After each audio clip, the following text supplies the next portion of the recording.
नमस्कार मित्रांनो, मी आशिष. नुकतीच माझी 12वीची परीक्षा संपली होती आणि मी रिकामा वेळ घालवण्यासाठी मी गावी आलो होतो. आमचं गाव छोटं पण निसर्गरम्य आहे. दरवर्षी हिवाळ्यात आमचं पूर्ण कुटुंब मुरली बाबूच्या जत्रेला जातं. 2024ची ही जत्रा खास होती, कारण जत्रेला 50 वर्ष पूर्ण झाली होती. पण माझ्यासाठी ही जत्रा एका वेगळ्याच कारणाने लक्षात राहणार होती. पहाटेचे 6 वाजले होते. धुक्याची चादर पसरली होती आणि हवेत कमालीचा गारवा होता. दारात 2 सुमो गाड्या उभ्या होत्या. डिझेलचा तो उग्र वास आणि गाड्यांचा गुरगुरणारा आवाज थंडीतही उत्साह भरत होता. आम्ही सगळं सामान, हार, नारळ, पूजेचं साहित्य आणि खाण्यापिण्याचे डबे गाडीवर ठेवले. सगळे तयार होते, पण माझे छोटे मामा आणि मामी अजून आले नव्हते. मामा थोडे साधे आणि शरीरयष्टीने कमकुवत होते, पण मामी म्हणजे साक्षात अप्सराच. गोरी पान, काळेभोर डोळे आणि ओठांवर नेहमी असलेलं मिश्किल हसणं. आज तिने पिवळ्या रंगाची साडी नेसली होती आणि त्यावर लाल काठांचा घट्ट बसलेला ब्लाऊज होता.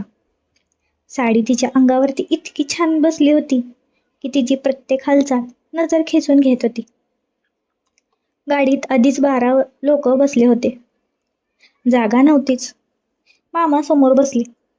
मामी जवळ आली आणि हसत म्हणाली, आता जागाच नाहीये तर मी माझ्या लाडक्या भाचेच्या पायावरती बसते काय रे आशिष? तिने माझ्याकडे बघून डोळा मिचकावला आणि ती माझ्या मांडीवरती रेळून बसली. गाडी सुरू झाली. रस्ता म्हणजे नुसतेच खड्डे. गाडी जेव्हा मोठ्या खड्ड्यात आदळायची तेव्हा मामींचं शरीर माझ्या अंगावरती आपटायचं. तिच्या केसांचा सुगंध आणि तो उबदार स्पर्श मला वेड लावत होता. एका मोठ्या धक्क्याने ती अचानक खूप मागे सरकली. तिला वाटलं मागे काही लाकूड वगैरे आहे की काय, म्हणून तिने थोडं उठून मागे पाहिलं. तिची नजर माझ्याकडे गेली आणि तिला समजलं की ते लाकूड नव्हतंच. ती क्षणभर गप्प झाली. तिचे गाल लाल झाले होते, पण तिने नजर हटवली नाही. तिने हळूच पुन्हा मागे सरकून स्वतःला स्थिर केलं. गाडी चालली असताना मला काही दिवसांपूर्वीची आठवण झाली. मी एकदा मामांकडे गेलो होतो. मामी एका उंच स्टूलवर उभी राहून भिंतीला खिळा ठोकण्याचा प्रयत्न करत होती. तिचे दोन्ही हात वर असल्याने साडीचा पदर गळ्यापाशी गोळा झाला होता आणि तिचं ते पोट पूर्णपणे उघडं पडलं होतं. मी मागे उभा राहून ते दृश्य पाहत होतो. मामी मला ओरडली, अहो कुठे लक्ष आहे? हा खिळा तरी ठोकून द्या ना. मामा पेपर वाचण्यात मग्न होते. मी पुढे गेलो आणि मामीला म्हणालो, मामी मी करतो मदत, द्या इकडे. तिने मागे वळून पाहिलं आणि मी कुठे बघतोय हे तिला समजलं होतं. तिने पदर सावरण्याचा प्रयत्न केला, पण स्टूल डगमगला. मी पटकन स्टूल धरला आणि माझा हात तिच्या पायाला लागला. त्या क्षणी आमची नजरानजर झाली आणि आम्हाला दोघांनाही समजलं की आमच्यात काहीतरी वेगळंच घडणार आहे. त्यानंतर आम्ही जत्रेत पोहोचलो. जत्रेला तो मोठा आकाशी पाळणा पाहून मामांची बोबडी वळली, पण मामीला बसायचंच होतं. तिने मला गळ घातली. आम्ही एका छोट्या कारच्या आकाराच्या पाळण्यात बसलो. पाळणा जसा वर जाऊ लागला तसतशी मामी घाबरायला लागली. तिने माझा हात घट्ट पकडला होता आणि ती माझ्या जवळ आली. आशिष, मला खूप भीती वाटते रे, ती माझ्या कानात कुजबुजली. तिचा आवाज माझ्या मानेला लागत होता. पाळणा जेव्हा वर थांबायचा तेव्हा आम्ही पूर्णपणे एकांतात असायचो. खाली उभे असलेले लोक आम्हाला पाहू शकत नव्हते.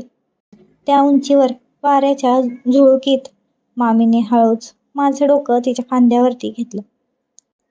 तिची ती दाट जवळीक मला खूप काही सांगत होती. जत्रा संपून आम्ही घरी आलो.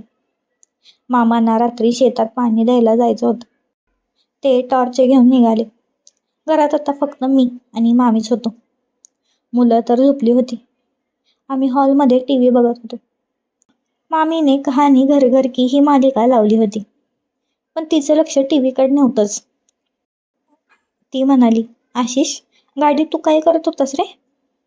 मी तर पूर्णपणे घाबरलो, पण ती हसत होती. तिने मला जवळ बोलवलं आणि म्हणाली, तुला गाडी चालवता येते का? मी म्हणालो, नाही. त्यावर ती मिश्किलपणे हसली आणि म्हणाली, मी शिकवते तुला, चल. ती रात्र आमच्यासाठी अविस्मरणीय रात्र ठरली. मामीने मला फक्त गप्पा मारायला नाही, तर मनातील भावना व्यक्त करायलाही शिकवलं. तिने सांगितलं की मामा तिला वेळ देत नाही आणि तिला माझ्यासारख्या कोणाची तरी सोबत हवी होती. त्या रात्री आमच्यातलं ते अंतर पूर्णपणे संपलं होतं. दुसऱ्या दिवशी सकाळी मी घरी जायला निघालो.